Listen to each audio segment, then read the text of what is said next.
So welcome back. Now let's look at domain mapping.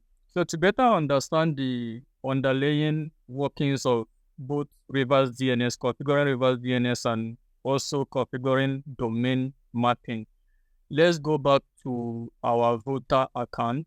Here on our voter account, come to deploy again. I want to explain something. Deploy new server.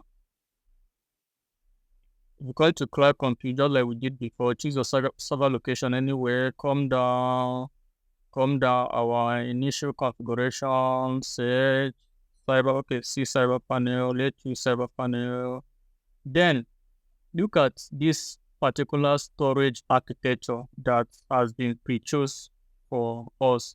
If you look at it, you see that we are choosing 50 gig NVMe. And if you look at the architecture we are trying to configure, you're going to see that we are actually trying to run a CyberPanel on Ubuntu. So what is happening here is that you are actually installing the operating system Ubuntu on this storage. This is the storage we are buying. This is the storage we are buying for this particular amount, for this $12 per month. You're actually buying this storage. So we are actually installing Ubuntu, the operating system, on this storage. So the Ubuntu, the operating system being Ubuntu, is going to take a particular space in this storage. Then CyberPanel 2 is also going to take a particular amount of storage in this storage facility. All right. So the question now is, how do we know out of the numerous VPS servers on the internet? How do we know? Because a lot of persons have already configured CyberPanel on Ubuntu, both Voter, Contabo, OVH Cloud, and a lot of other VPS providers. How do we really know our own VPS server where we're installing this? All right. So that is the reason why each of the VPS company, they actually assign what we call an IP address to each of the VPS server that you're configuring. All right. So that if you're putting resources on that VPS, is good. For instance, now look at the VPS that were configured. All right.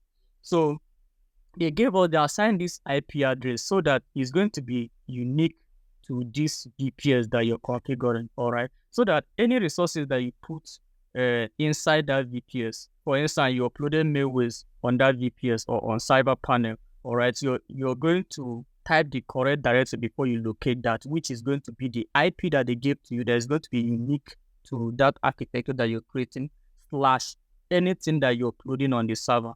All right. So another concern arises because if they give you an IP address just like this, how will you memorize it? All right. How are you going to be able to memorize it? That's the whole essence of the domain mapping. So domain mapping is literally a way of you connecting your domain or linking your domain to your server IP address, so that instead of typing these long strings of numbers 108.160.135.net, you can actually replace it with your domain name. There is still another mapping terminology known as reverse DNS. But when you're configuring when you're configuring this, there's an option for you to add your host name. Configuring your host name sometimes is referred to as configuring your reverse DNS. So VPS providers like OVH Cloud, they don't provide an option for you to add your host name or to configure reverse DNS when you're buying a VPS server. But they actually give an option after buying and paying. You can log into your VPS server and add your host name or configure your reverse DNS. So reverse DNS configuration is a way of you connecting your server. It's also known as IP mapping, by the way. It's a way of connecting your server IP or assigning your server IP to a domain name. All right. For instance, when we are configuring our own, we did inbox .store. I think this is the domain name that we used. So what you're literally doing is that you're trying to assign whatever IP that is going to be given to you here to this domain name. All right. So another thing you have to do to ensure that anybody can actually create a VPS server and generate an IP, and they'll give the person an IP, and the person can actually put in any domain name. All right. So how do we ensure that you are the real owner of this domain name that you are putting here or that you define here? So that's the reason why we also do IP mapping, aside from that, for security reasons. And again, in mail servers, this is actually very compulsory in mail servers, so that you'll be able to configure your reverse DNS, so that the mail servers like Gmail will also be sure that you are the owner of the domain that you are adding to the VPS server or to the IP that you're using to reach their mailbox. All right, this is a very big criteria for inbox placement in building SMTP server, all right, or in sending emails. All right. So what we're going to do now is to go to our domain registrar. In my own case, I bought my domain at Namecheap. So just go to any domain registrar where you bought your domain name. I'll be able to do this configuration, all right? If I go to Namecheap now, namecheap.com, and sign in. So if I go down, you see inbox with the store, just come to manage. And if you're also using GoDaddy, you also see manage option. Any domain registrar at all that you're using, you should have access to, you should see a way of managing your DNS record. Then if we call it to manage. So once you're here, just click on advanced.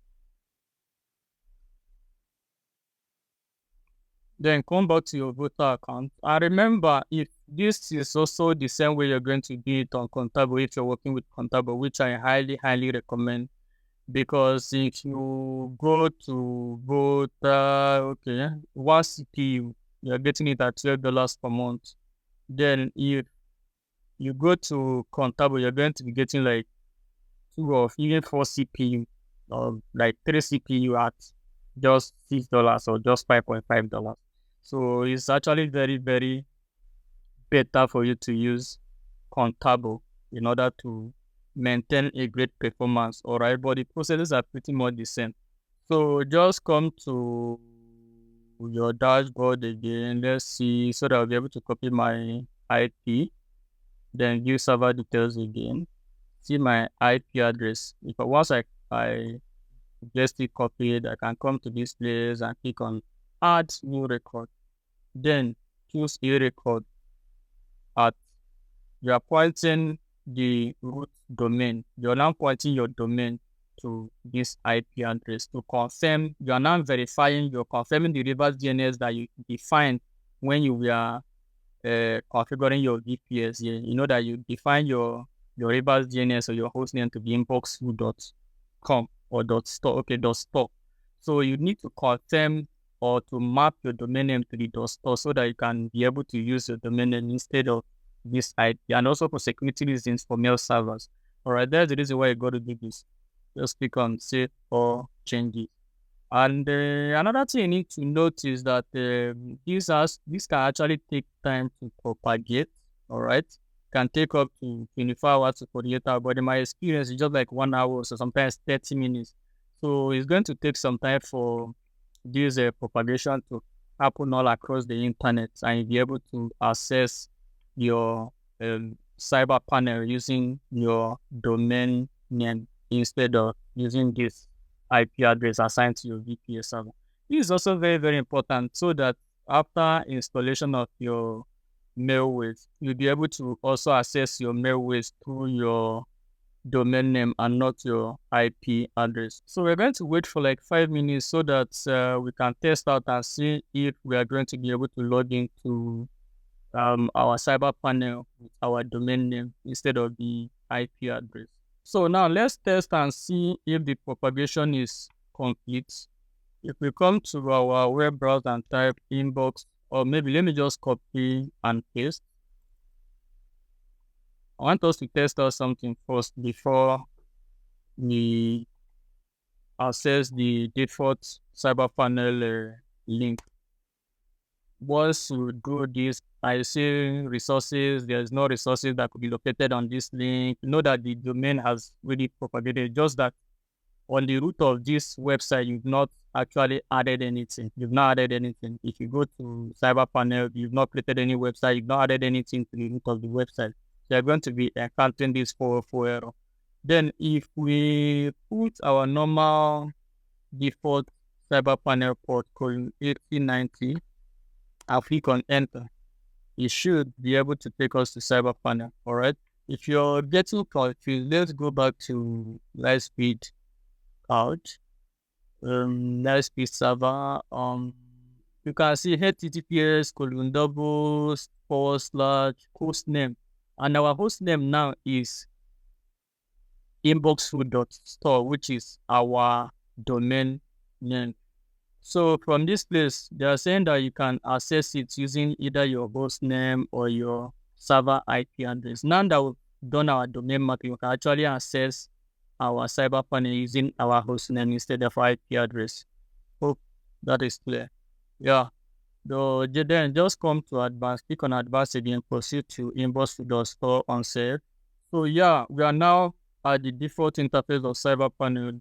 Then just put in your normal username admin, go back to the place where you stored your password, copy, go back, paste, sign in. And we are now inside our CyberPanel. But this time around, we are now using our domain name called the port number instead of the IP address. You can see the IP address. The last time we did, we used the IP address, but now we now have our domain name. We can now use our domain name. Any resources that we want to access inside CyberPanel or on our VPS server, we can actually use our domain name now instead of our IP address. So we're going to end this video here. In the next video, we're going to see how we'll be able to add a website, create a website, add a website inside CyberPanel, because you are going to still define a particular domain name that you want to upload the mail with through, so that you'll be able to access it using that particular domain name.